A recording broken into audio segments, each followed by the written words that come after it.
One of my favorite homebrews for the Nintendo 64 is actually just a controller test ROM. To use this test ROM, you simply need to download it from the ROM link in the description and put it onto your flash cart.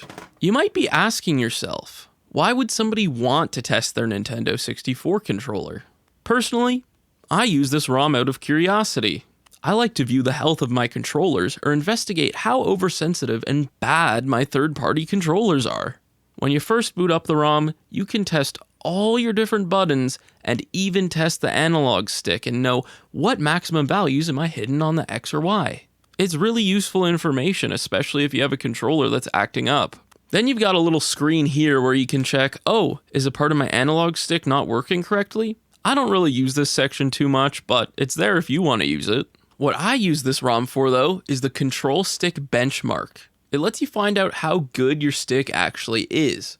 So, let's run a quick test using one of my original controllers. Yeah, my reading's not too bad. Not the best, but not the worst. I can then cross-check my benchmark with all the different types of sticks out there. The one you really want to compare with, though, is the original OEM 10 out of 10 perfect stick. The other benchmarks give you a good indicator of, so this is what a bad control stick looks like. And if you get inquisitive like myself, it lets you figure out, oh, this is why my Brawler 64 is really oversensitive and I can't aim at anything in perfect dark. You ever wonder why your GameCube controller stick is so bad and why everyone online says it's terrible? This is why. It is the most out of whack reading I've ever seen. It is so bad. Gosh, this video is a good way of showing people why not to get a third-party controller.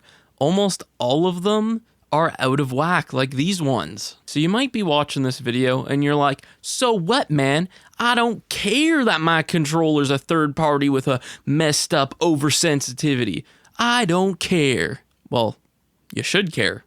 This is why it's almost impossible to play F-Zero, any platformer, and any first-person shooter, because your controller is way too sensitive. I mean, if you're cool with that, be my guest. But Perfect Dark and F-Zero, oh, I love those games more than anything. And if the experience is compromised because of a crap controller, I don't want it. I don't want it. Anyhow, this probably goes without saying, but if you're a speedrunner or competitive Smash Bros. 64 player, you probably want this ROM. It gives you readouts and you get to know how good your analog stick is. And for those that aren't aware, the analog stick is really important for both of those things. Generally speaking though, this is a really cool piece of homebrew and everybody should download it and check out what their controller readings are. Why is that controller so bad? Why is this controller so good? Find out.